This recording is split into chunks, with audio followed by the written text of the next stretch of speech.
In April 1990, Chicago's most reputable hospital became the stage for a nightmare that no one could explain. What should have been a routine ultrasound led to a discovery so horrifying, it left the medical world in a state of disbelief. But for Jane Holloway, that day was only the beginning of her descent into madness. It was a gray, dreary morning when Jane Holloway walked into the Chicago General Hospital for what she thought would be a simple checkup. She was 6 weeks into her pregnancy and had felt fine. No unusual symptoms, no severe discomfort. Just a feeling of anticipation like any woman would have when she first finds out she's pregnant. But the moment she stepped into the sterile examination room, she could sense that something wasn't quite right. The atmosphere felt heavier than usual. The fluorescent lights buzzed overhead, casting an eerie glow over the room. The nurse led her to the ultrasound machine, a device that would help confirm the pregnancy and maybe even reveal the gender. Jane smiled nervously as the cold gel was applied to her stomach.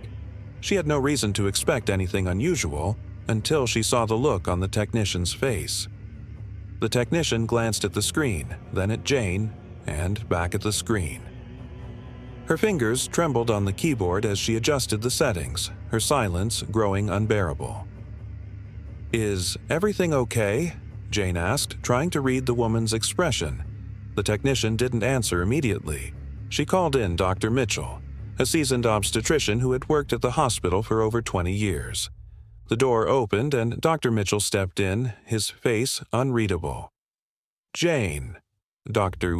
Mitchell said, trying to maintain a calm demeanor, "I need to show you something." He stood by the ultrasound monitor, his eyes scanning the screen with a look of confusion. Jane couldn't make sense of what she was seeing. Dozens of tiny figures on the screen, each one moving in an impossible, unnatural way. Are those babies?" she asked, her voice trembling. Dr. Mitchell didn't answer at first. Instead, he pressed a few buttons, his hands shaking. He cleared his throat.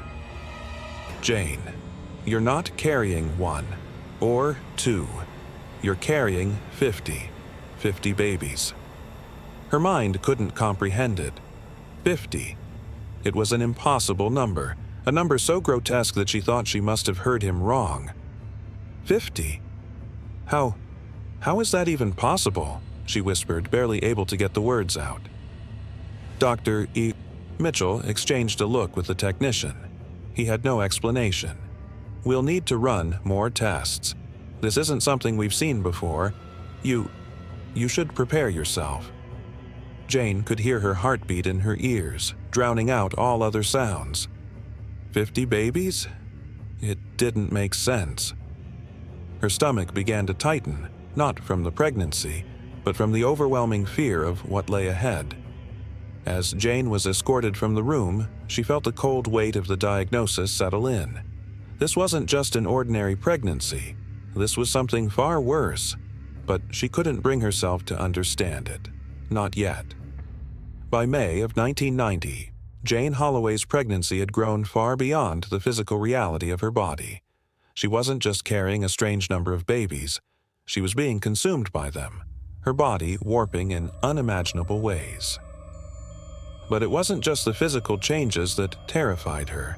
It was what she could feel inside her. Something wrong.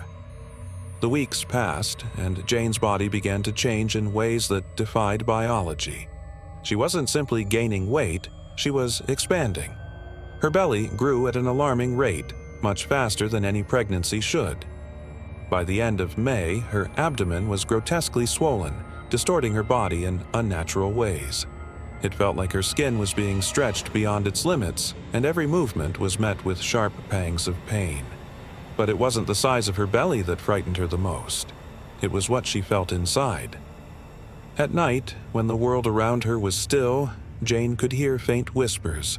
Soft at first, like distant voices calling out to her from within the very depths of her womb. "Help us. Bring us forth. We need to be free." Her breath caught in her throat the first time she heard the voices. Was it just stress? Was it the weight of the situation causing her mind to unravel? But each night the whispers became louder, more insistent. The voices were no longer whispers, they were demands.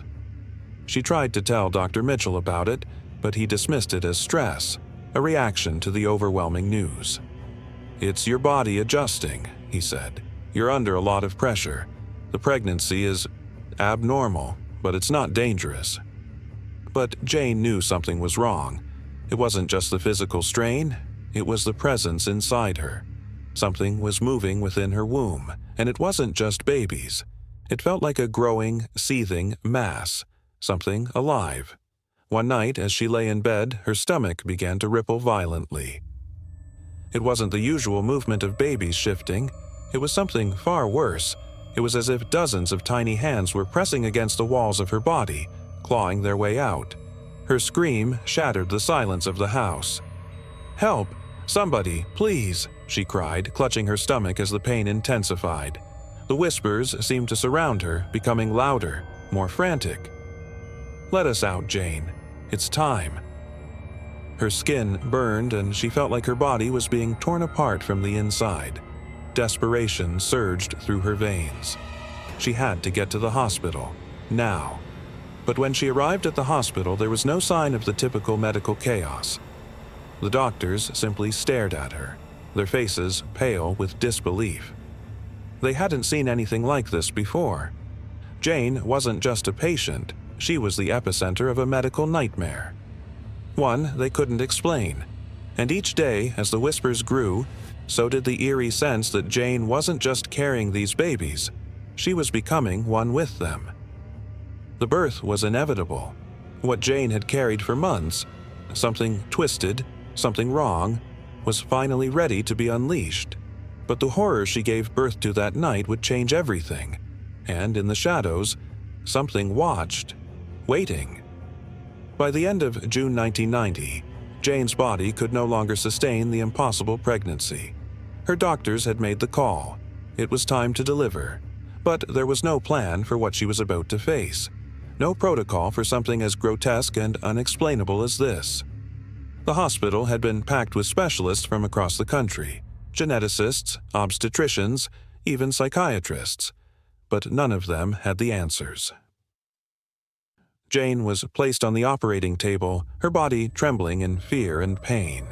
She could feel the babies inside her, wriggling, pushing against her insides like they were alive, and not in the way a baby should be. The room was eerily quiet, the air thick with tension. As the doctors prepared for the delivery, Jane could hear the whispers again. They were louder now, almost like a chorus, calling to her, urging her. "You have to let us out, Jane." The first baby was born with no sound, no cry. Its skin was dark, its eyes wide and glowing a deep, unnatural red. It didn't look human. This was not a baby. This was something else. Its small hands reached out immediately, grasping for something, anything. But before the doctor could react, the second one came. Twisted, elongated with sharp, jagged features that made every person in the room recoil. The room filled with chaos as one baby after another was born. 50 in total, each more horrific than the last. Their cries filled the sterile operating room, but it wasn't the sound of newborns. These were screeches, unnatural and chilling. And then Jane screamed, a blood-curdling sound that could never be described. The pain was beyond anything human. It was as though her body was being torn open by forces she couldn't understand. And then, silence. The room fell still. The babies, now all in front of her, didn't move, didn't cry.